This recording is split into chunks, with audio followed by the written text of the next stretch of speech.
Alright everybody, welcome to the channel. So this is going to be embarrassing if the name's already taken, but I think the name for this channel is going to be Rangers Raw. And the reason for that, and the reason I'm making it, is I'm always on my social media ranting about Rangers constantly, and to be honest with you, not everybody in my social media wants to hear it. So I thought, why not come on here, build a community of Rangers fans that I can chat along to and discuss things with. But the one topic I'm going to go on about today is that I do not think the issues that we're having at our football club right now are down to the management team. A lot of it's down to players that have decided to downgrade themselves, or down tools as people would say, but my main issue is the board. So if you look at the board ever since Dave King left, I think it's been an absolute shambles. If you look at Gerrard, he managed to get us in a good position where we went and we won the league. He came out and said that he needed finances to improve the team because, sure, he quoted, fix the roof while the sun is shining. Because he could see that a lot of those players were getting a bit dated, that they needed to be moved out, that new blood had to be brought in. The club ignored them. The club sleptwalked. They done the exact same thing Celtic done when they went to 9 in a row. They thought Rangers were nowhere near. They never improved. They got worse. And it backfired. So we done the exact same after 1 year, which is very, very poor. And if you look at the decisions the board has made, it's been absolutely shambolic. First of all, not giving Gerrard the money and then him wanting to go, and I don't blame him for wanting to go, because look what's happened now. This would have been all laid at his door if he stayed, because he wouldn't have been able to improve the squad either.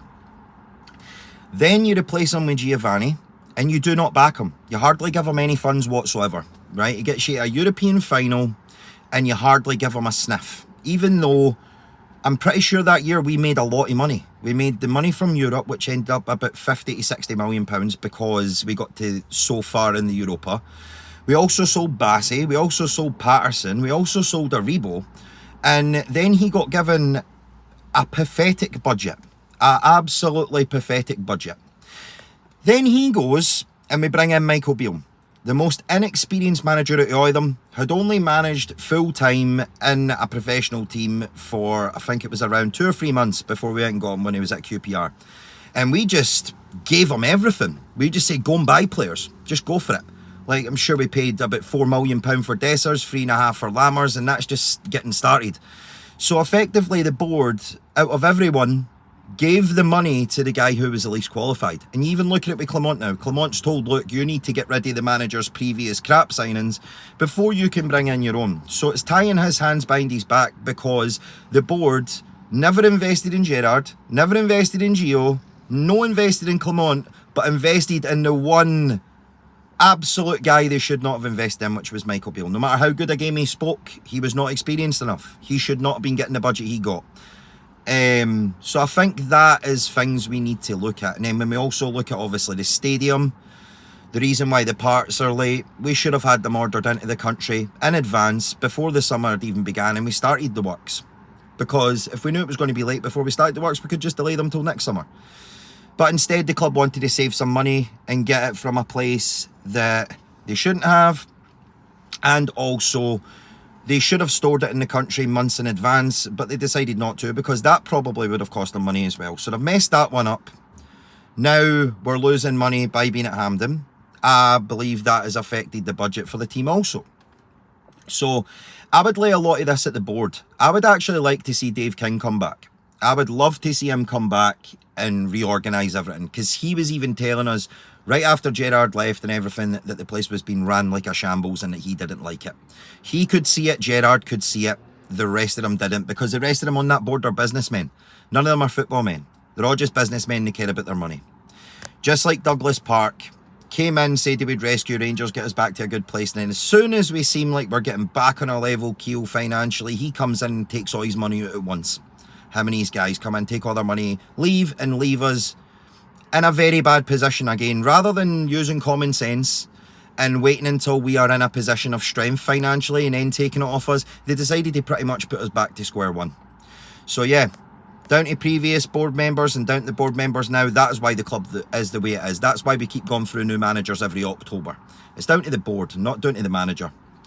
But what I will say is I so far don't have a lot of confidence in Philippe Clement. I have confidence in the signings they're making, but I think that's more Niels Coppin. The signings that I've brought in so far have been pretty decent. But my problem with Clement is, even though he's not got his own squad, I understand that we can't fully judge a man until he's got his full squad. But in my opinion, we can judge him for certain things.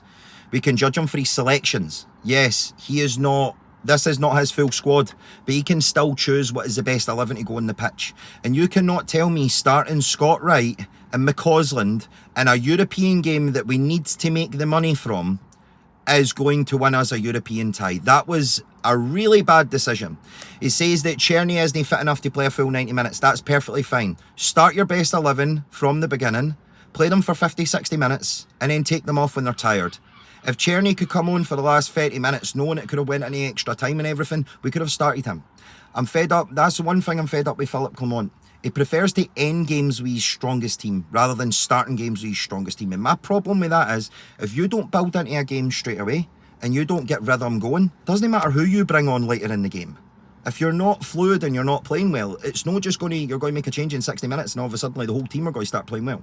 You need to start well, then bring on the younger, less experienced players in that point, rather than doing it the opposite way about. Same with Proper, he's a centre-half. He didn't need to know what the new system was that he was coming in or what he was doing. He's a centre-half. A centre-half has the same job for every bloody team. So that was a pathetic excuse. He should have been in right away as well. So I'm not understanding the decisions. And then even before that, it was either you've got McCausland on one wing or you've got Wright on a wing, when it should not be the case. The way it should have been in Europe the other night is Jeffy on the left wing was a good shout because it doubled up with Ridvan. But your best option there would have been on the right wing to either do the same and put Sterling at right back and Tav up, or the opposite way about, so you're doubling up on both wings, or it should have been Czerny starting on the right wing. That's the way it should have been. But instead, he's making poor decision after poor decision. And as I say, we can't fully judge him until he's got his own squad, but there is baffling decisions he is making that are kind of proving to me that he's not the best decision maker. That game was vital. I don't care if someone can only give you 50, 60, 45 minutes. They're on for the start if they're going to make an impact. He just scored a screamer and he was our best player on the fucking pitch. So I'm not got a lot of faith in Clement right now. I've not got a lot of faith. I'm just hoping that Niels Coppin can bring in good enough players that no matter what he does, it's going to work. Because some of his decisions, in my opinion, are baffling.